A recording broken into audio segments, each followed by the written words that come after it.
Good morning student.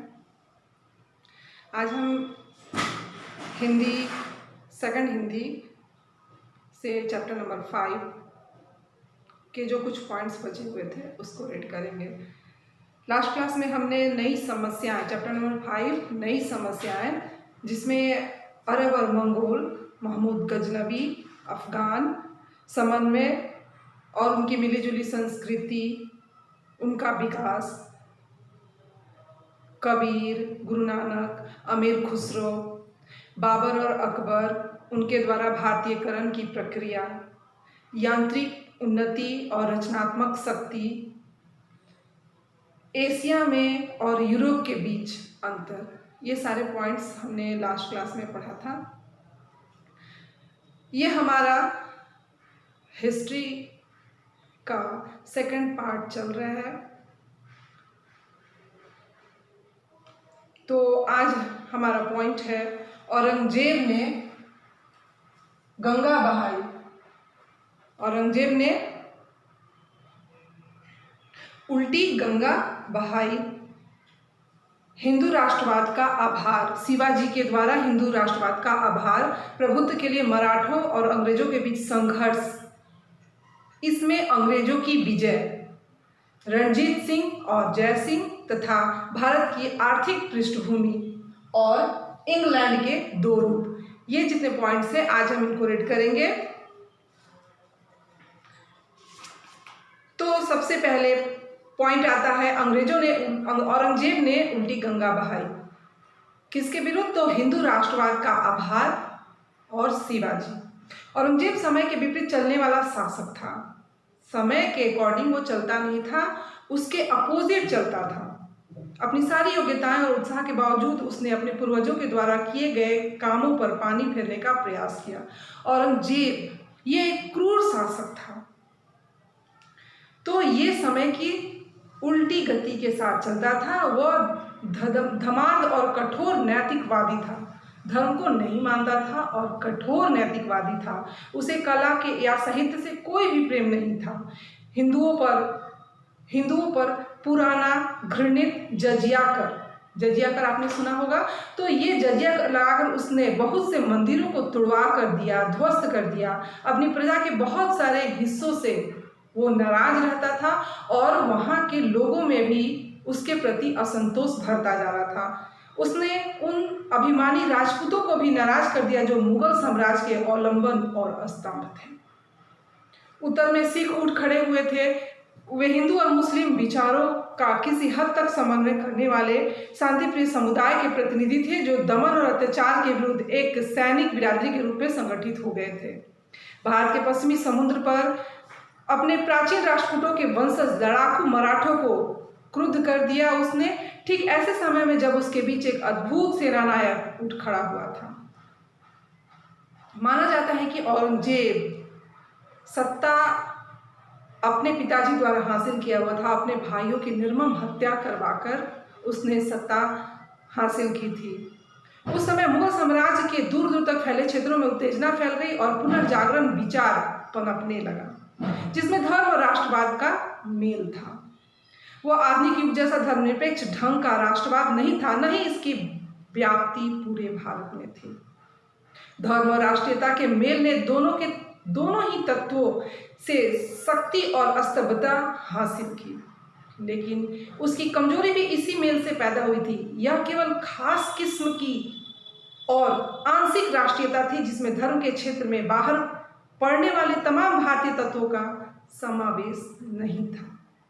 Hindu राष्ट्रवाद उस व्यापक राष्ट्रीयता के मार्ग में बाधक था जो धर्म और जाति के भेदभाव से ऊपर उठ जाती थी। ये एक बाधक सिद्ध होता था। विशेषकर मराठों की अवधारणा व्यापक थी और जैसे जैसे उनकी शक्ति बढ़ती गई, उनके साथ इस अवधारणा का भी विकास हुआ। 1784 ईस्वी में वारेन हेस्टिंग ने लिखा था, हिंदुस्तान और दक्षिण के तमाम लोगों में से केवल मराठों के मन में राष्ट्र के प्रति प्रेम की भावना है, जिनकी गहरी छाप राष्ट्र के हर व्यक्ति के मन पर अंकित है। मराठे अपनी राजनीतिक और सैनिक व्यवस्था आदतों में उदार थे और उनके भीतर लोकतांत्रिक भावना थी। इससे उनकी शक्ति, इससे उनको व्यापक शक्ति मिलती थी।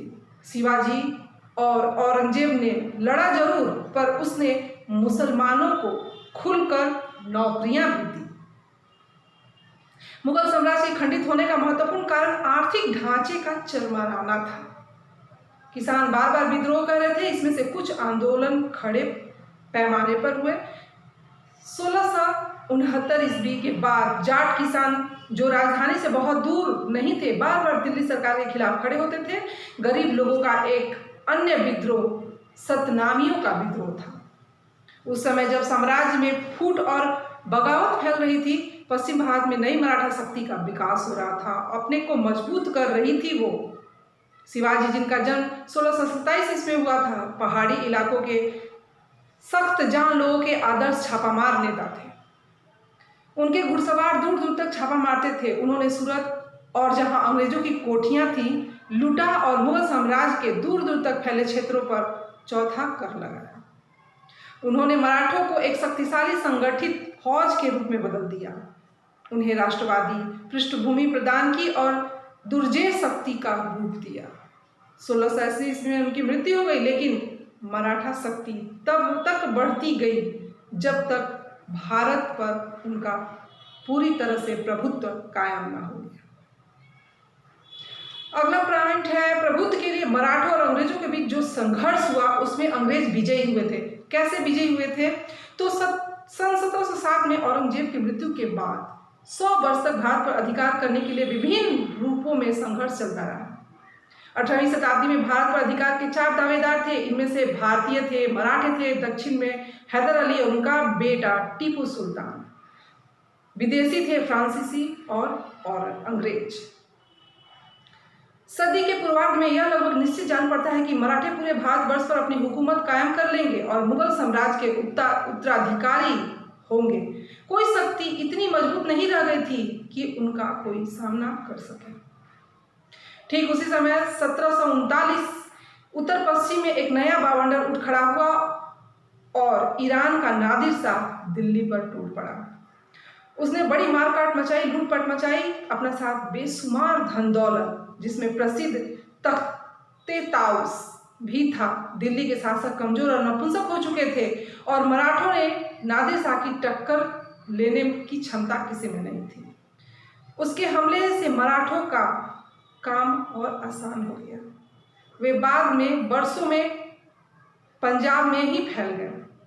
एक बार फिर ऐसा लगा कि भारत मराठों के अधीन हो जाएगा। नादिर शाह के आक्रमण से दिल्ली के मुगल शासकों का अधिकार और राज्य का रहा सहा दावा भी खत्म हो गया। जिस किसी के पास उन्हें नियंत्रित करने की शक्ति होती, वे उसी के हाथ की कठपुतली भर बनकर रह जाते थे। नादिर शाह के आने से पहले ही उनकी यह हालत हो चुकी थी। उसने इस प्रक्रिया को पूरा कर दिया। फिर भी चले आते रिवाजों के दबाव के कारण अंग्रेजी ईस्ट इंडिया कंपनी और दूसरे लोग भी उसके साथ प्लासी की लड़ाई से पहले तक उपहार और कर भेजा करते थे। बाद में भी लंबे समय तक कंपनी दिल्ली के उस बादशाह के एजेंट के रूप में काम करती रही जिसके नाम से सिक्के 1835 ईस्वी तक चलते रहे। नादिर शाह के हमले का दूसरा परिणाम यह हुआ कि अफगानिस्तान भारत से अलग हो गया। अफगानिस्तान जो बहुत लंबे समय से भारत का हिस्सा था, उससे काटकर अब नादिर शाह ने एक अलग साम्राज्य स्थापित कर लिया। बंगाल में जालसाजी और बगावत को बढ़ावा देकर क्लाइव ने थोड़े से प्रयास में सन 1757 ईस्वी में प्लासी का युद्ध जीत लिया। इस तारीख से कभी कभी भारत में अंग्रेज साम्राज्य की शुरुआत भी मानी जाती है। देखा जाए तो उसी समय से अंग्रेजी शासन ने अपना पैर पूरी तरह से भारत में जमाना शुरू कर दिया था। जल्दी ही पूरा बंगाल और बिहार अंग्रेजों के शिकंजे में आ गया। इसके शासन की शुरुआत के साथ ही 1770 ईस्वी में दोनों सूबों में भयंकर अकाल पड़ा, जिससे इस घनी आबादी वाले इलाके की एक तिहाई से अधिक आबादी जो थी वो नष्ट हो गई। दक्षिण में अंग्रेजों और फ्रांसीसियों के बीच संघर्ष जो विश्वव्यापी युद्ध का एक हिस्सा था, अंग्रेजों की विजय से समाप्त हुआ और भारत में फ्रांसीसियों का लगभग नामो निशान खत्म हो गया।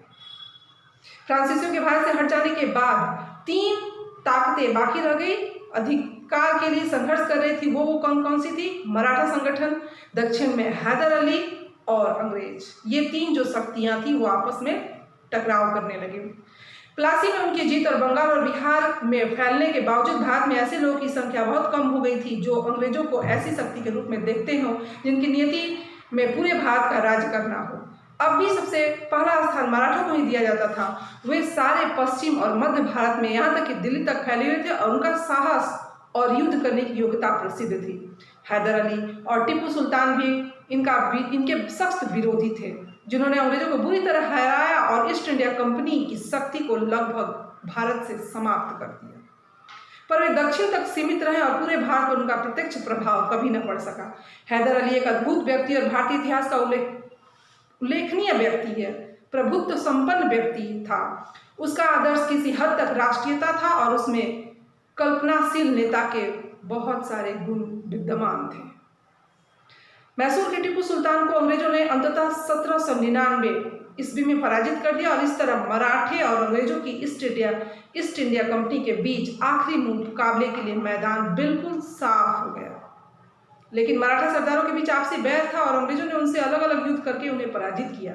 उन्होंने 1804 ईस्वी में आगरा के पास अंग्रेजों को बुरी तरह से हराया, लेकिन फिर 1818 ईस्वी तक आते आते मराठा शक्ति अंतिम रूप से कुचल दी गई और उन बड़े सरदारों ने जो मध्य भारत में उनका प्रतिनिधित्व कर रहे थे ईस्ट इंडिया कंपनी की अधीनता स्वीकार कर ली। अंग्रेज इसके बाद भारत के अधिकांश भाग के शासक हो गए और देश पर सीधे या फिर अपने अधीनस्थ राजाओं के माध्यम से शासन चलाने लगे। अगला पॉइंट आता है रणजीत सिंह और जय सिंह। आतंक के इस दौर में जनता सामान्यतः त्रस्त और परास्त हो चुकी थी। अनेक व्यक्ति ऐसे अवश्य रह गए होंगे जो उस समय सक्रिय नई शक्तियों को समझना चाहते हो, लेकिन घटनाओं के बाद ने उन्हें दबा दिया और उनका कोई प्रभाव न पड़ सका। ऐसे व्यक्तियों में जिसमें जिज्ञासा भरी हुई थी महाराज रणजीत सिंह थे। वे जाट सिख थे। उन्होंने पंजाब में अपना साम्राज्य कायम किया। बाद में यह साम्राज्य कश्मीर और सरहदी सूबे तक फैल गया। अपनी कमजोरियों के बावजूद वह एक अद्भुत व्यक्ति थे। वह अत्यंत मानवीय थे। उनमें एक राज और शक्तिशाली सेना का निर्माण किया, फिर भी वह खूब खराब पसंद किए जाते थे। जब इंग्लैंड में छोटे मोटे चोर उचक्के को भी मौत की सजा भोगनी पड़ती थी, उसने मौत की सजा ही बंद कर दी, चाहे जुर्म कितना है भी बड़ा क्यों न हो। युद्ध के सिवाय उसने कभी भी किसी की जान नहीं ली थी। किसने? तो राजा रणजीत सिंह ने। गर्चे उनकी जान लेने की कोशिश एकाधिकार भी की गई थी, उनका शासन निर्दयता और दमन से मुक्त था। एक दूसरा पर कुछ और ही ढंग का भारतीय राजनेता राजपूताने में जयपुर का सवई राजा सिंह था, जय सिंह था। उसका समय कुछ और पहले था और उसकी मृत्यु 1743 ईस्वी में हुई थी। वह औरंगजेब की मृत्यु के बाद होने वाली उथल पुथल के समय हुआ था। वह इतना चतुर और अवसरवादी था कि एक के बाद एक लगने वाले धक्कों और परिवर्तनों के बावजूद भी बचा रहा। वह बहादुर योद्धा और कुशल राजनीतिज्ञ तो था ही, इससे बढ़कर वह गणितज्ञ, खगोल विज्ञानी और नगर निर्माण करने वाला था और उसकी दिलचस्पी इतिहास के अध्ययन में उत्कृष्ट थी। जय सिंह ने जयपुर, दिल्ली, उज्जैन, बनारस और मथुरा में बड़ी बड़ी वेधशालाएं बनाई। उसने जयपुर नगर बसाया। उसने उस समय के कई यूरोपीय नगरों के नक्शे इकट्ठे किए और अपना नक्शा उसने खुद तैयार किया। इन पुराने यूरोपीय नगरों के कई नक्शे जयपुर के अजायब घर में आज भी सुरक्षित हैं। जयपुर नगरी की योजना को अब भी नगर निर्माण का आदर्श दिया जाता है, आदर्श माना जाता है। लगातार युद्धों और दरबारियों के षड्यंत्र के बीच अक्सर खुद उलझे रहने पर भी जय सिंह ने बहुत कुछ किया। जय सिंह की मृत्यु के केवल 4 वर्ष पहले नादिर शाह का आक्रमण हुआ। भारतीय इतिहास के सबसे अधिक अंधकार युग में, जब उथल पुथल, युद्ध और उपद्रव के माहौल से भरा था, राजपूताना के ठेठ सामंती वातावरण में जय सिंह ने वैज्ञानिक की तरह उठकर काम किया। यह बात बहुत ही महत्वपूर्ण है। अगला पॉइंट है भारत की आर्थिक पृष्ठभूमि, इंग्लैंड के 2 रूप। अपने आरंभिक दिनों में ईस्ट इंडिया कंपनी का मुख्य काम था भारतीय माल यूरोप में ले जाकर के व्यापार करना। कंपनी को इससे बहुत लाभ होता था। भारतीय कारीगरों और शिल्पकारों की कारीगरी इस स्तर की थी कि इंग्लैंड में उत्पादन के उच्चतर तकनीकों का बड़ी सफलता से मुकाबला कर सके। जब इंग्लैंड के मशीनों का युग शुरू हुआ उस समय भी भारतीय वस्तुएं इतनी बहुतायत में यहाँ भरी पड़ी थी कि भारी चुंगी लगाकर और कुछ चीज़ों का जो आना बंद करके रोक पड़ा था। पर यह बात स्पष्ट है कि भारत का अर्थतंत्र चाहे जितना विकसित हो रहा हो, पर वह बहुत दिनों तक उन देशों के माल से मुकाबला नहीं कर सकता था जिसका औद्योगिकरण हो चुका था।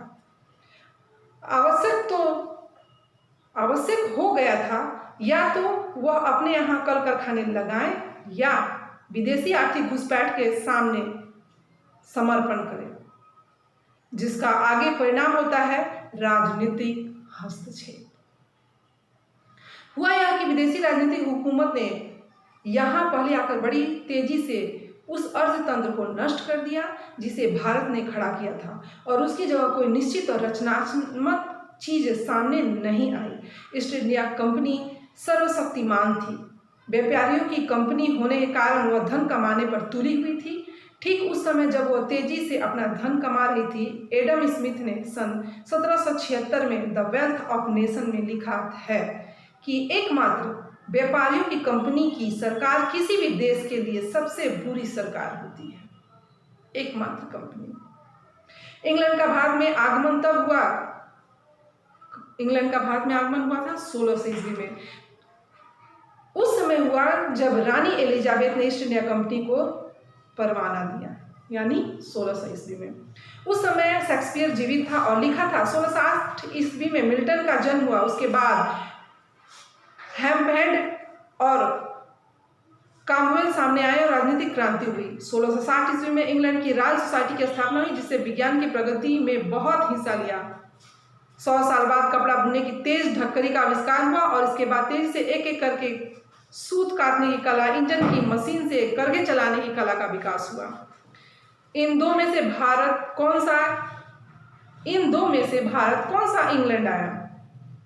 शेक्सपियर और मिल्टन वाला मशीन, शालीन बातों, लेखन और बहादुरी के कारखाने वाला, राजनीतिक क्रांति और स्वाधीनता के लिए संघर्ष करने वाला, या विज्ञान और तकनीकी में प्रगति करने वाला इंग्लैंड, या फिर बर्बर दंड संहिता और निस्सिंग व्यवहार वाला वह इंग्लैंड जो सामंतवाद और प्रतिक्रियावाद से घिरा हुआ है। ये इंग्लैंड एक दूसरे को प्रभावित करते हुए साथ साथ चल रहे थे और इन्हें एक दूसरे से अलग नहीं किया जा सकता। फिर भी यह हो जाता है गलत इंग्लैंड गलत भारत के संपर्क में आकर उसे बढ़ावा दे। संयुक्त राष्ट्र अमेरिका के स्वतंत्र होने का समय लगभग वही है जो भारत के स्वतंत्रता खोने का समय है। यह सच है कि अमेरिकियों में बहुत से गुण हैं और हम में बहुत सी कमजोरियां हैं।